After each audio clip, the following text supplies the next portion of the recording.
101 review. Book 101 is all about the book starter rider for the last 40 years. And today I have my special guest.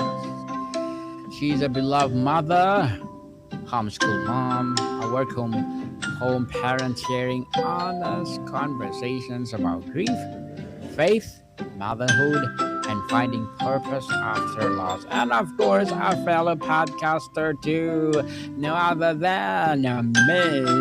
Val Kleppen. Yay! Yes, welcome, Miss Val on Book 101 Review. And can you please introduce more about yourself that I missed? Certainly. So I live in the middle of South Dakota. And when I say the middle, I mean smack dab in the middle of the state. We have a beautiful hillside view here. I work from home, as you said, as an executive assistant for a software developer. We're in our eighth year, wrapping up our eighth year of homeschooling after I swore I would never homeschool. I have a 15-year-old, an 11-year-old, and we have a daughter who was stillborn, who would have been 13 this year. Ms. Val, thank you so much for sharing your knowledge and wisdom to the world. Thank you. And today let's talk about bereaved mother. So tell us, the academic literature describe bereaved mother as experiencing social erosion. That the death of a child also kills something in the social identity of the mother. Have you ever been in a room where someone spoke as if you had never been a mother at all? I don't know that I have because our oldest daughter was born before our daughter was stillborn. So I don't know if anyone has spoken as if I was never a mother, but certainly I have been communicated with and spoken to as if we never experienced the death of our daughter, which is a hard pill to swallow. It's the most traumatic event a parent can walk through, losing a child. And so to act or have to pretend as if it never happened is nearly impossible. Miss Val, before you lost your child, you were simply Caleb's mom or Chloe's mother. Now, where someone's asked how many children you have, what do you say and what do you hear in the silence after you answer? It's so difficult. It depends on the situation, I would say, because you don't want to throw people into a situation they're not expecting and say something like, well, I have three children, but one of them died, or say something like, I have two children, and then not include the child who you delivered and gave birth to but isn't living. And so it's a real juxtaposition that a bereaved parent is in answering that question. I like to answer it now by saying I have a 15-year-old and an 11-year-old at home. So that way I'm not necessarily including or excluding our daughter Harlan, but still answering the question and also not dumping any unexpected trauma on the unsuspecting asker. Very well said, Miss Val. You're still a mother, but the world has no verb for what you do now. Mothering is active, nurturing, feeding, worrying, and celebrating. What does a mothering look like now when the one you mother is no longer physically present? Yeah, that is something that I think all bereaved parents struggle with, still wanting to parent your child beyond the grave. And not just when you lose a baby, but when you lose a child at any stage of their life. We went from, instead of planning for a baby shower or even her first birthday party, to planning her funeral. And so the only parenting we could exercise in those moments were things, decisions being made like choosing her a casket, choosing the order of service at her funeral, making all of these funeral arrangements, cemetery plot purchase, those sorts of things. And those were the things that we had to decide on and to parent her. Whereas we certainly would have rather been doing anything else. And even at the hospital, the decisions that we had to make when we were discharged from the hospital, and we were leaving with just a half filled box of mementos instead of leaving with our baby. It's You want so badly to be the best parent you can be in any situation, and that doesn't change when your child has passed away. So I think it's a real struggle of just kind of managing for yourself what will fill your heart as a parent in honoring your child and in your child's legacy, and in making sure that you are not the only person in the world who remembers them. I think that's what parenting beyond the grave looks like. Certainly. Miss Val, Alicia Morales, who lost her 19-year-old son, Caleb, wrote, I'm still a mother to four children, but only three are living. The word living does so much work. She does not say, I have three children. She says, four. What is the difference between those two sentences, and why is it worth fighting for? Yeah, I think the difference is there's one that carries a tremendous weight of longing. And when you say that you have, X number of living children, that it's one sentence that tells a tremendous story and tells a story of what the parent has endured. And so I think that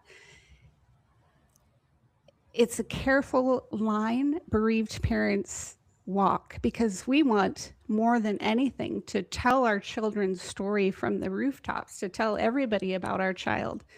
And sometimes we can't get through it. And sometimes the people that we want to share their lives with aren't ready to hear it. And so I think that there's a tremendous weight of longing and yearning in that sentence, saying, I have two living children. Or whereas if you just say, I have three children, there's that's just an answer to a question, and there's really no story behind it that the other person is aware of, if that makes sense. Makes sense, Ms. Val. Your body prepared you to be a mother. It grew your child, birthed them, fed them, walked for them after your child died. What did your body keep doing that your mind knew was no longer necessary, and how did you negotiate that betrayal? Oh, that was such a painful journey, physically and emotionally. So, of course, I had to heal from delivering her, which was a process on its own. And then, when a mother delivers a baby, her milk comes in. And so I had milk, but no baby to feed it to.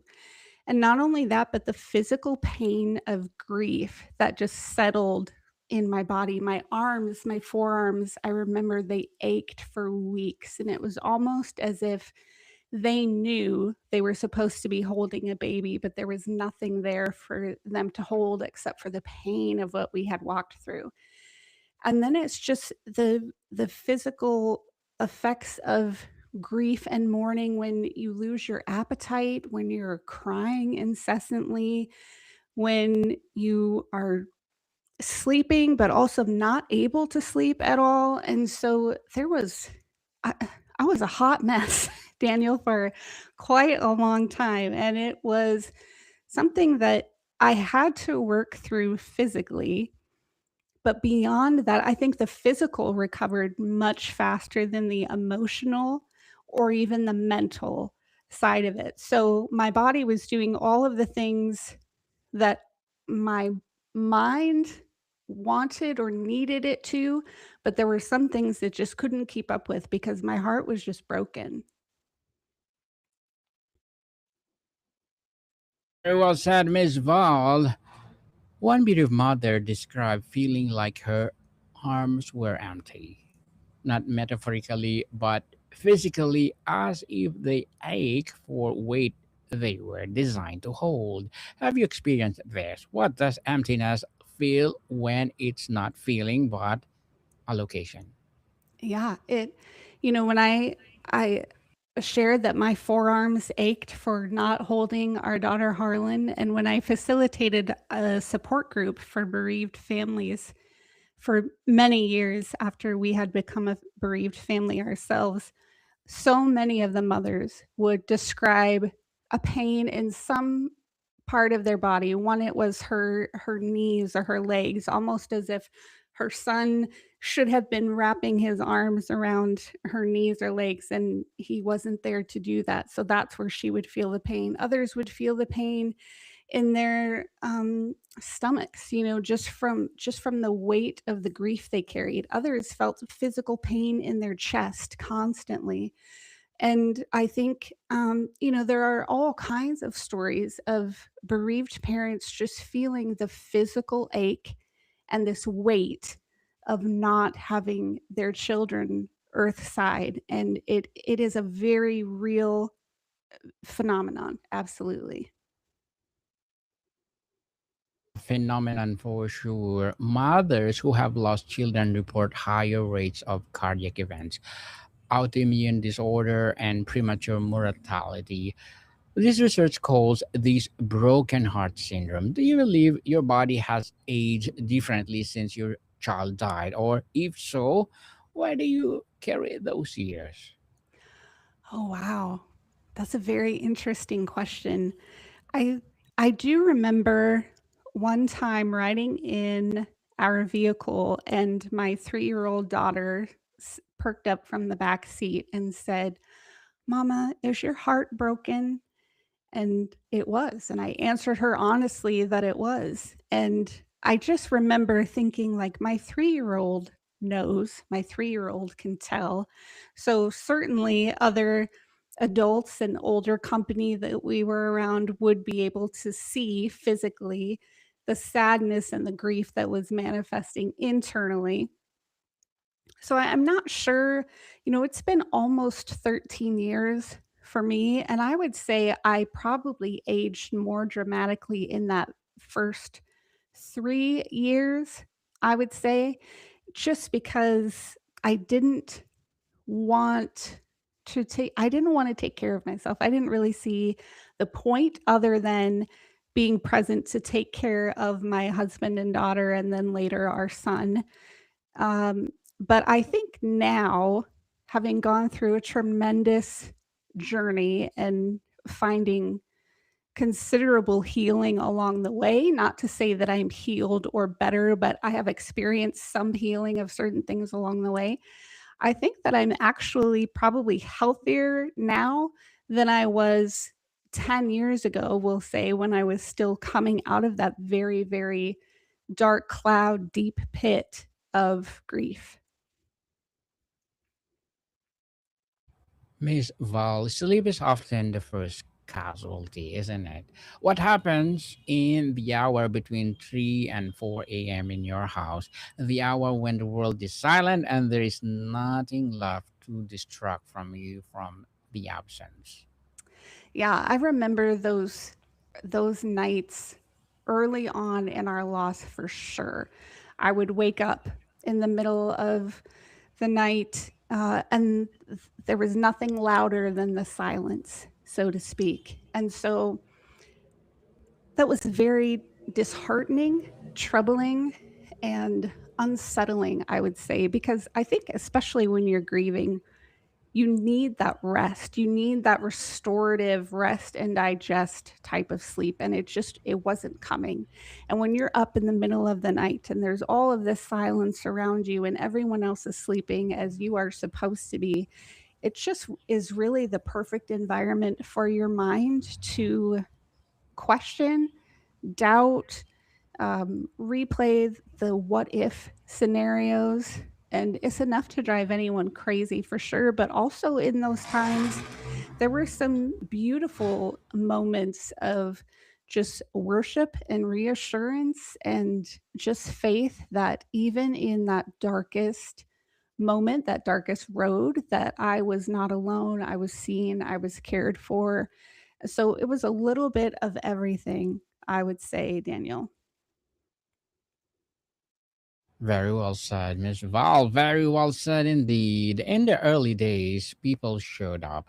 They brought food, they sent cars, they said her name. Then, at the same point, weeks or month, they stop.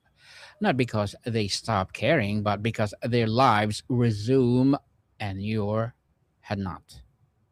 What was the moment you realized you were now grieving alone? I think really it was several moments at different stages. One is I remember shortly after our daughter died, there was the Boston Marathon bombing that happened in the US. And all of the Facebook posts were, we love Boston. Our hearts are in Boston. And I was thinking, okay, but you're pouring your heart out to these people that you don't even know and that you've never met. And I'm in my living room by myself across town, and you're not posting anything about me. You're not texting me, calling me, nothing. And so I felt very alone in that moment. I felt very alone in moments when I would just say something like people would text me and they would ask how I was doing. And I would text back honestly and say, I'm not doing well. I'm falling apart or whatever. And then that is where the conversation would stop. Like they weren't ready to go there with me. They weren't ready to figure out how they could just come down in the pit with me and help me wrestle through this pain and this grief. Now, there were a lot of moments where people would come and support me so beautifully, sit on my sofa and hold me while I cry, meet me at the cemetery and sit at my daughter's graveside with me, leave decorations on my daughter's headstone, or even show up on her birthday and bring me flowers and banana bread. So there were so many beautiful moments, but often I think that when we feel alone, that's the only thing that we can see or feel in that moment, regardless of whether or not it's true. And it wasn't true. I wasn't alone and I wasn't grieving alone, but it felt so heavy that that was the only thing I believed was that I was, if that makes sense. Makes sense. Miss Val makes sense. So, as a podcast host, a bereaved mother, homeschool mom, what are your short term and long term goals? Oh boy, goals.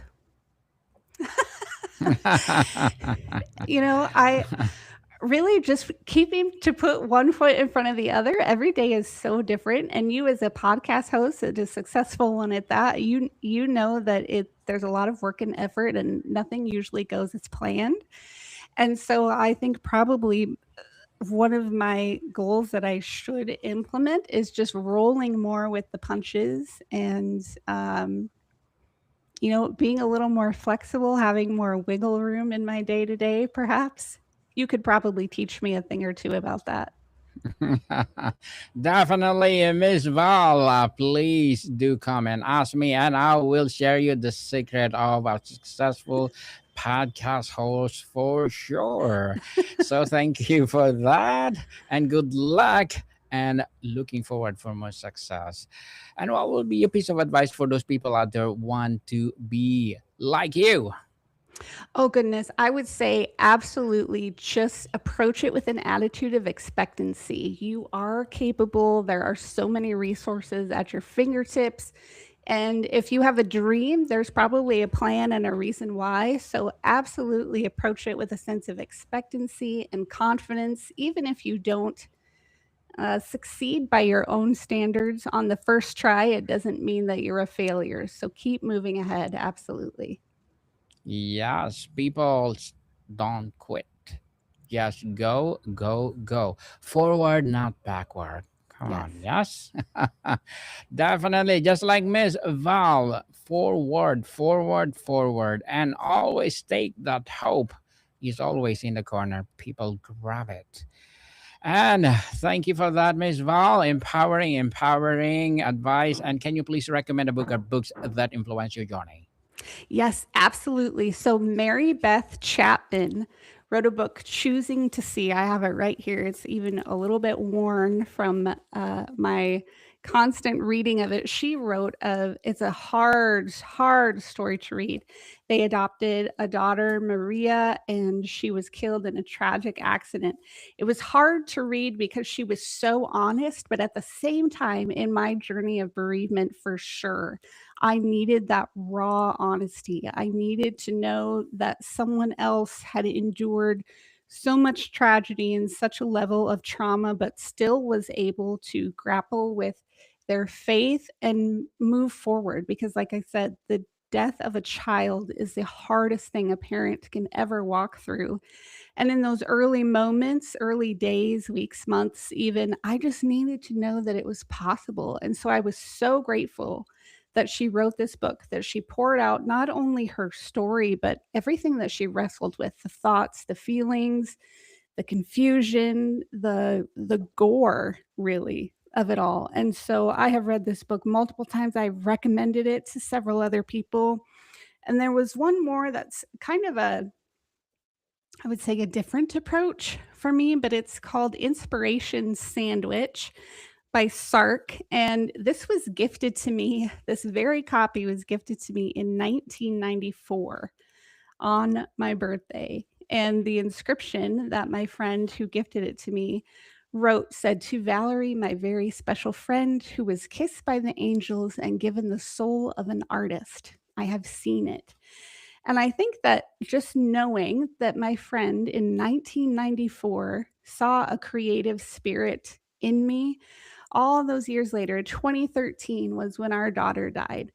And I just kind of longed for that reminder that I had a creative spirit, that I could sort through things and come up with ideas and words and just produce things that nobody else would have thought of or that were just original to me. And in the depths of kind of that grief journey, when I started blogging and just writing about everything that we were walking through, working through, uh, in those moments, it was a pleasant escape, I would say, to where I had Mary Beth Chapman's book Choosing to See that just helped me sort through the raw, unfiltered feelings of grief. And I needed that. I needed that reassurance. But then also, I needed this pleasant escape and this permission to still be creative, to still put myself out there, to still be possibly someone else's inspiration, even in those dark times. And so these two books are probably you couldn't be more different in books, but they both spoke to me in exactly the way I needed at exactly the time I needed them, and I'm just forever grateful that they were in my hands at those very moments.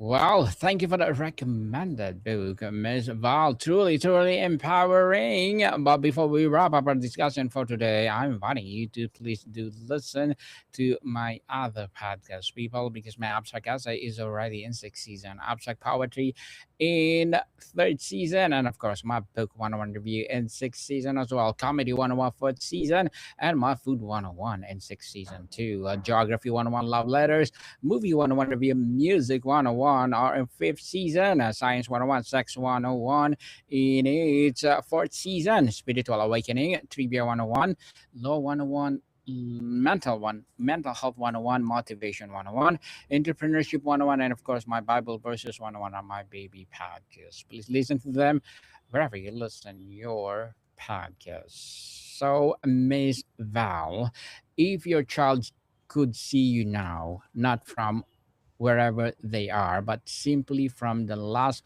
moment you were together, what do you hope they would recognize in you? Not your grief, not your survival, but the part of you that is still and always be there. That is such a beautiful question. I might get choked up from that. Thank I you. would hope that she would see and remember uh, a mom who persevered and a mom who, even in facing hard times, still held on to her faith, still was honest about the struggle and the challenge it was, and still loved her with every fiber of her being. Beautiful, beautiful Miss Val. So, thank you so much for sharing your knowledge and wisdom to the world. So, can you please invite our listeners to support your podcast, your advocacy, or any projects that you're doing on Book 101 Review? Absolutely. Come find me at themotherhoodexperience.com. You can find me wherever you stream podcasts. We also have a YouTube channel as well. We have conversations with everyday moms about their unique motherhood journey, and I would love to have you give a listen. Yes, people, let's support Miss Val Kleppen, because if you support her, for sure, more and more empowering episodes of the podcast itself will publish. So, Miss Val, thank you so much for your time. Thank you, Daniel. This was wonderful. Likewise, Marticon people, see you soon.